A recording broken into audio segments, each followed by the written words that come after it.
विद्यार्थीहरू नमस्कार। आज हामी कक्षा 10 को अनिवार्य गणितको पाठ 5 क्षेत्रफल र आयतनको अभ्यास 5.1 गर्न गइरहेको छौं र यस अभ्यास 5.1 को प्रश्न नम्बर 1 यस प्रकार रहेको छ। यहाँ एउटा चित्र दिएको छ, वर्गाकार पिरामिडको यहाँ चित्र दिएको छ र यहाँ क ख ग र घ गरी चारवटा प्रश्नहरू दिएका छन्। अनि प्रश्न हाम्रो यस प्रकार रहेको छ, यहाँ दिएको वर्गाकार भएको पिरामिडको चित्र अध्ययन गरी तलका प्रश्नहरूको उत्तर दिनुहोस्। यहाँ एउटा वर्गाकार पिरामिड जसको वर्ग भनेको WXYZ दिएको छ भने वर्गाकार पिरामिड दिएको छ भने यहाँ क ख ग घ गरी चारवटा प्रश्नहरू दिएका छन्। अनि यहाँ क नम्बरमा प्रश्न रहेको छ, GO र GM ले पिरामिडमा के जनाउँछ? GO है, यो GO अनि अर्को सोधेको छ यो G र M ले पिरामिडमा के जनाउँछ? यस सम्बन्धी हामीले डिस्कस यो भन्दा पहिलेको भिडियोमा पनि गरिसकेका छौं र यहाँ पनि हामीलाई थाहा छ यो GO भनेको पिरामिड, यो G र O भनेको पिरामिडको ठाडो उचाइले जनाउँछ भने यो G र M भनेको यो रेखाले भनेको पिरामिडको छड्के उचाइ जसलाई हामी L ले संकेत गर्छौं, स्ल्यान्ट हाइट भन्छ, त्यसलाई जनाउँछ। अनि यहाँ हामी क नम्बरको आन्सर लेख्न सक्छौं, GO ले पिरामिडको ठाडो उचाइ जनाउँछ अथवा ठाडो उचाइले जनाउँछ लेख्दा नि भयो भने यहाँ GM भनेको पिरामिडको छड्के उचाइ जसलाई हामी स्मल l ले संकेत गर्छौं लाई जनाउँछ। त्यसैगरी यहाँ ख नम्बरको प्रश्न रहेको छ, यदि XY = a सेन्टिमिटर छ भने OM को लम्बाई कति हुन्छ? यहाँ ख नम्बरको प्रश्न, यदि हाम्रो यो XY रेखाको लम्बाई यदि a सेन्टिमिटर छ भने OM हाम्रो यो हैन, यो बिचदेखि यो जुन हाम्रो वर्गाकार वर्ग छ त्यसको सेन्टर देखि यसको छेउको बिचको पोइन्टसम्म यसको लम्बाई कति हुन्छ? हामीलाई थाहा छ, यसको बारेमा हामी पहिले पनि डिस्कस गरिसकेको छौं। यो भनेको यो रेखा जुन OM जुन छ यो हाम्रो आधार रेखा XY को के हुन्छ त? आधी हुन्छ। हामी यहाँ समाधानमा लेख्न सक्छौं, यदि XY = a सेन्टिमिटर छ भने OM को लम्बाई यसको के हुन्छ त? यो XY को के हुन्छ त? आधी हुन्छ भन्नाले a/2 हुन्छ। यो XY को के हुन्छ त? यो OM आधी हुन्छ। हामी यसलाई यसरी पनि लेख्न सक्छौं, OM = 1/2। ग नम्बरमा प्रश्न रहेको छ, यदि पिरामिडको ठाडो उचाइ H, छड्के उचाइ L र आधारको भुजा A भए यिनीहरूको सम्बन्धलाई गणितीय रूपमा लेख्नुहोस् भन्नाले यिनीहरूको सम्बन्ध जुन हामीले यो भन्दा पहिलेको भिडियोमा पनि यसको सूत्र लेखिसकेको छौं। यहाँबाट हामीलाई के हुन्छ त्यो भनेको यो ठाडो उचाइ है, G र O भनेको ठाडो उचाइ छ अनि G र M भनेको छड्के उचाइ भयो अनि यो भनेको पिरामिडको आधारको लम्बाई हो, आधार भुजाको लम्बाई A छ भने यिनीहरूको सूत्र हामीलाई थाहा छ, यो G, O र M यो हाम्रो कति आइसकेको छ त? यो भनेको a/2 आइसक्यो हैन। अनि त्यसैगरी अब हामी यसको यो तीनटै सम्बन्ध लेख्यो भने हाम्रो हुन्छ, यो भनेको एउटा के भयो त? समकोणी त्रिभुज भयो। यहाँ 90 डिग्रीको हैन कोण छ, समकोणी त्रिभुज। समकोणी त्रिभुजमा हाम्रो पाइथागोरस थ्योरम लाग्छ जसमा यो 90 डिग्रीको ठिक्क अगाडिको भुजालाई हामी H ले संकेत गर्छौं समकोणी त्रिभुजमा चाहिँ। तर यहाँ भनेको यो रेखा भनेको के हो त? L हो अनि यो भनेको H हो अनि यो भनेको a/2 हो भन्नाले L को वर्ग = H को वर्ग प्लस a/2 को वर्ग हुन्छ।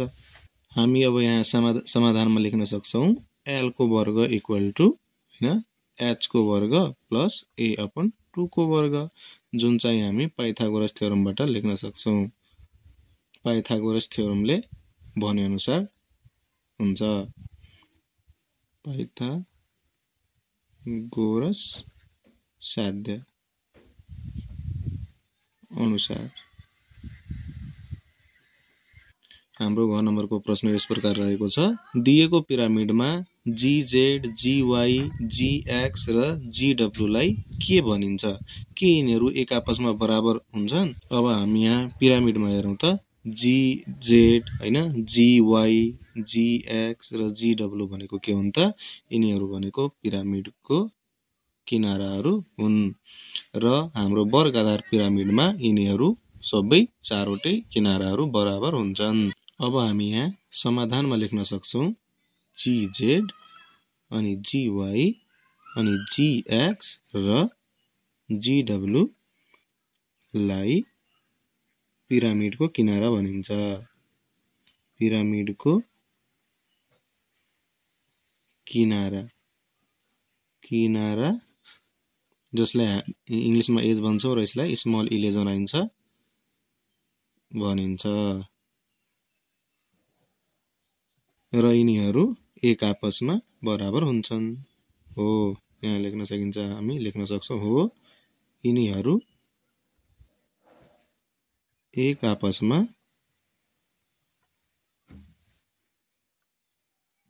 बराबर हुन्छन्। त्यसैगरी हाम्रो 2 नम्बरको क मा प्रश्न रहेको छ, आधार भुजा m सेन्टिमिटर र छड्के उचाइ n सेन्टिमिटर भएको वर्ग आधार भएको पिरामिडको पूरा सतहको क्षेत्रफल कति हुन्छ लेख्नुहोस्। यहाँ हामी समाधानमा लेख्न सक्छौं, आधार भुजा यहाँ m सेन्टिमिटर दिएको छ अनि छड्के उचाइ भनेको n सेन्टिमिटर दिएको छ, जुन चाहिँ हामी ओरिजिनल हैन भन्नाले जुन हाम्रो मुख्य सूत्र हो त्यसमा चाहिँ हामी आधार भुजालाई a ले संकेत गर्छौं अनि यो छड्केलाई चाहिँ हामी स्मल l ले संकेत गर्छौं। अब हामी वर्ग आधार पिरामिडको पूरा सतहको क्षेत्रफल भन्नाले के हुन्छ त यहाँ हामी लेख्न सक्छौं बराबर चिन्ह। हामी लेख्न सक्छौं आधारको क्षेत्रफल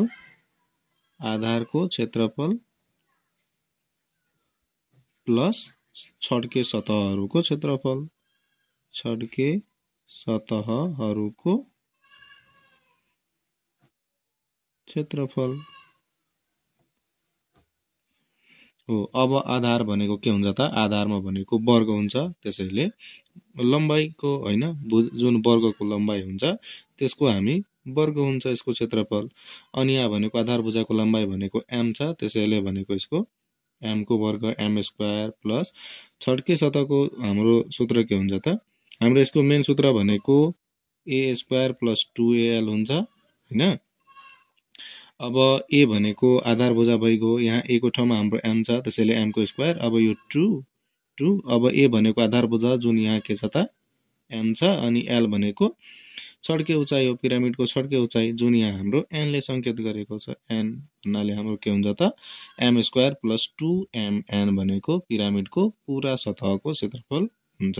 हाम्रो ख नम्बरको प्रश्न रहेको छ, आधार भुजा p सेन्टिमिटर र छड्के उचाइ q सेन्टिमिटर भएको वर्गाधार भएको पिरामिडको छड्के सतहको क्षेत्रफल कति हुन्छ?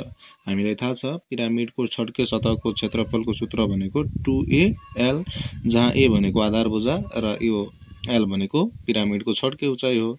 अनि त्यसैले हामी यहाँ लेख्न सक्छौं पिरामिडको छड्के सतहको क्षेत्रफल पिरामिडको छड्के सतहको क्षेत्रफल बराबरी हाम्रो के हुन्छ त 2 अनि a भनेको आधार भुजा, यहाँ आधार भुजा भनेको हाम्रो p सेन्टिमिटर छ त्यसैले p अनि l भनेको पिरामिडको छड्के उचाइ अनि जुन यहाँ के ले त q ले संकेत गरेको छ, यति हुन्छ। 2 को ग मा प्रश्न रहेको छ, वर्ग आधार भएको पिरामिडको आधार भुजाको लम्बाइ r सेन्टिमिटर र ठाडो उचाइ h सेन्टिमिटर छ भने उक्त पिरामिडको आयतन r र h को रूपमा लेख्नुहोस्। अब यहाँ हाम्रो आधार भुजाको लम्बाइ भनेको r सेन्टिमिटर दिएको छ र ठाडो उचाइलाई हामी यहाँ h ले संकेत गरिएको छ भने यसको पिरामिडको आयतन r र h को रूपमा लेख्न भनेको छ। अब हामीलाई थाहा छ समाधानमा लेख्न सक्छौं पिरामिडको आयतन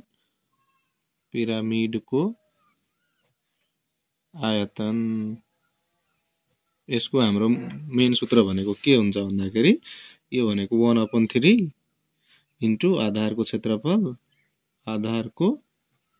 क्षेत्रफल गुणा उचाइ ठाडो उचाइ हो। अब हामी यहाँ के लेख्न सक्छौं त 1/3 इन्टु आधारको क्षेत्रफल, आधार भनेको वर्ग छ।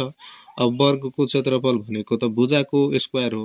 यहाँ भुजाको लम्बाइ भनेको 8 सेन्टिमिटर दिएको छ भन्नाले r को स्क्वायर अनि इन्टु पिरामिडको ठाडो उचाइलाई यहाँ h ले संकेत गरिएको छ भन्नाले h यो भनेको 1/3 r स्क्वायर अनि h भयो। घमा प्रश्न रहेको छ एउटा वर्गाधार भएको पिरामिडको आधारको क्षेत्रफल z स्क्वायर युनिट भन्नाले z वर्ग एकाइ र पूरा सतहको क्षेत्रफल y स्क्वायर युनिट छन्। सो पिरामिडको त्रिभुजाकार सतहको क्षेत्रफल कति हुन्छ पत्ता लगाउनुहोस्। अब हामी समाधानमा लेख्न सक्छौं। यहाँ हाम्रो के दिएको छ त आधारको क्षेत्रफल दिएको छ अनि पूरा सतहको क्षेत्रफल दिएको छ।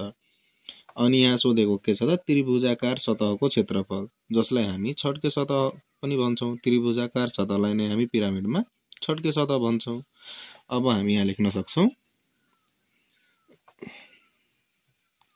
पिरामिडको यहाँ पूरा सतहको क्षेत्रफल दिएको हुनाले हामी पिरामिडको पूरा सतहको क्षेत्रफलकै सूत्र लेख्छौं।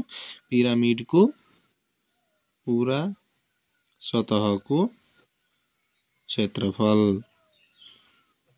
बराबर के हुन्छ त आधारको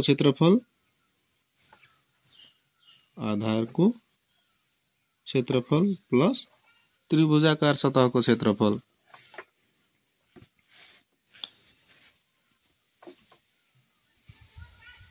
प्लस यसलाई छड्के सतह अथवा हामी यसैलाई के भन्छौं त त्रिभुजाकार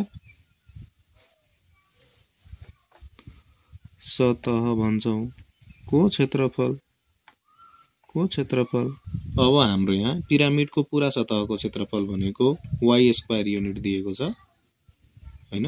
अनि यहाँ आधारको क्षेत्रफल भनेको z स्क्वायर युनिट दिएको छ प्लस हाम्रो के त छड्के सतहको क्षेत्रफल, अथवा हामी यसको ठाउँमा के लेख्छौं तब यहाँ त्रिभुजाकार सोधेको हुनाले हामी यहाँ त्रिभुजाकार सतहहरु नै लेख्छौं। अब यहाँ त्रिभुजाकार सतहको क्षेत्रफल अब यही सोधेको छ। अब यो सोधेको हुनाले हामी यो z लाई चाहिँ यो पट्टि लिएर आउँछौं और y छ यो z यता प्लसमा छ, यहाँ केही चिन्ह छैन भने यो प्लस यता आयो भने माइनस इक्वल टु त्रिभुजाकार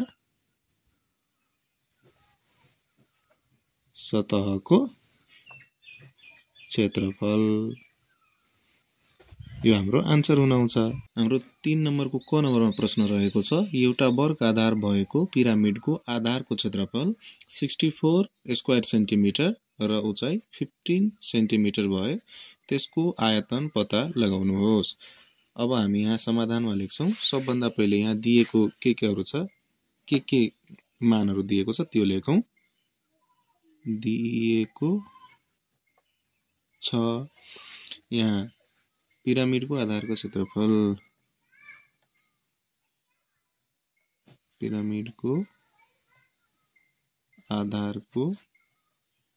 क्षेत्रफल इक्वल टु 64 स्क्वायर सेन्टिमिटर वर्ग सेन्टिमिटर। अनि अर्को मान दिएको छ यो भनेको उचाइ ठाडो उचाइ, पिरामिडको ठाडो उचाइ यसलाई चाहिँ हामी आधारको क्षेत्रफललाई हामी a को स्क्वायरले संकेत गर्छौं, यसलाई हामी स्मल h ले संकेत गर्छौं। यो भनेको 15 सेन्टिमिटर 15। अब यहाँ सोधेको छ त्यसको आयतन पत्ता लगाउनुहोस्। त्यसकारण पिरामिड हामीलाई थाहा छ पिरामिडको आयतन जसलाई हामी भोल्युम भन्छौं v ले संकेत गर्छौं, त्यो भनेको 1/3 इन्टु आधारको क्षेत्रफल अनि इन्टु भनेको उचाइ ठाडो उचाइ। अब यहाँ भनेको 1/3 आधारको क्षेत्रफल भनेको 64 इन्टु ठाडो उचाइ भनेको कति छ त 15। अब हाम्रो यो के हुन्छ त यो तीनटै मल्टिप्लाई भएको हुनाले माथि मल्टिप्लाई हुन्छ 1 इन्टु 64 इन्टु 15 अपन कति त 3। माथि मल्टिप्लाई गरे भने हाम्रो आउँछ 960 अपन 3। अब यसलाई 3 ले डिभाइड गर्दा हुन्छ 320। अब यो भनेको आयतन भएकोले हाम्रो एकाइ के हुन्छ त घन हुन्छ सेन्टिमिटर क्युब। यही हाम्रो आन्सर भयो। 3 को ख मा प्रश्न रहेको छ एउटा वर्गाकार भएको पिरामिडको पूरा सतहको क्षेत्रफल 285 वर्ग सेन्टिमिटर र त्रिभुजाकार सतहको क्षेत्रफल 192 वर्ग सेन्टिमिटर छन्। उक्त पिरामिडको आधारको क्षेत्रफल पत्ता लगाउनुहोस्। अब यहाँ हेर्नुस् त हाम्रो के दिएको छ त पूरा सतहको क्षेत्रफल दिएको छ र त्रिभुजाकार सतहहरूको क्षेत्रफल दिएको छ। अब यहाँ पूरा सतहको क्षेत्रफल दिएको हुनाले हामी पूरा सतहकै क्षेत्रफलको सूत्र लगाउँछौँ। त्यो भन्दा पहिले सबभन्दा पहिले हामी यहाँ के हैन कुन कुन मानहरु दिएको छ त्यो मानहरु लेखौं। यहाँ दिएको छ पिरामिडको पूरा सतहको क्षेत्रफल। पिरामिडको सर्टकटमा लेखौं पूरा सतहको क्षेत्रफल जसलाई हामी टोटल सर्फेस एरिया भन्छौं। यो भनेको हाम्रो 285 वर्ग सेन्टिमिटर दिएको छ, सेन्टिमिटर स्क्वायर। अनि अरु दिएको छ त्रिभुजाकार सतहको क्षेत्रफल जसलाई हामी छड्के सतह पनि भन्छौं। त्रिभुजाकार सतहको क्षेत्रफल। त्रिभुजाकार सतहहरु अथवा छड्के सतहहरुलाई हामी ल्याटरल सर्फेस एरिया भन्छौं जुन चाहिँ हाम्रो 192 सेन्टिमिटर स्क्वायर दिएको छ। अनि यहाँ सोधेको छ आधारको क्षेत्रफल। पिरामिडको आधारको क्षेत्रफल यो सोधेको छ इक्वल टु व्हाट। अब हाम्रो पिरामिडको पूरा सतहको क्षेत्रफल दिएको हुनाले हामी त्यसकै सूत्र लगाउँछौं। पिरामिडको पूरा सतहको क्षेत्रफल इक्वल टु आधारको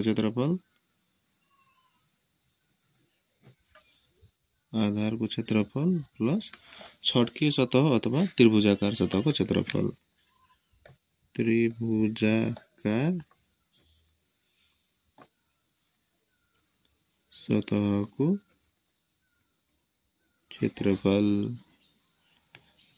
अब यो हाम्रो यहाँ इक्वल साइन आएको हुनाले यहाँ हामी और लेख्छौं अथवा लेख्छौं पूरा सतहको क्षेत्रफल यहाँ दिएको छ हाम्रो 285 इक्वल टु यो आधारको क्षेत्रफल दिएको छैन जुन हामीलाई सोधेको छ। अब यहाँ आधारको क्षेत्रफल लेखौं आधारको क्षेत्रफल अनि यो त्रिभुजाकार सतहको क्षेत्रफल भनेको हाम्रो 192 वर्ग सेन्टिमिटर दिएको छ। अब हामीले यहाँ आधारको क्षेत्रफल निकाल्नको लागि यो 192 सेन्टिमिटरलाई यो पट्टि लिएर आउँछौं र यता हुन्छ 285 छ अनि माइनस यो यता प्लस छ यता लिएर आयो भने बराबरको यो साइड माइनस हुन्छ अनि त्यसपछि यता आधारको क्षेत्रफल। अब यसलाई हामी माइनस गरे भने यो अब हाम्रो माइनस गरेर हुन्छ 93 सेन्टिमिटर स्क्वायर इक्वल टु आधारको क्षेत्रफल। त्यसकारण हामी यसलाई अब आधारको क्षेत्रफललाई अगाडि त्यसकारण अब हामी यसलाई आधारको क्षेत्रफललाई अगाडि लेखौं इक्वल टु कति आयो त 93 वर्ग सेन्टिमिटर आन्सर।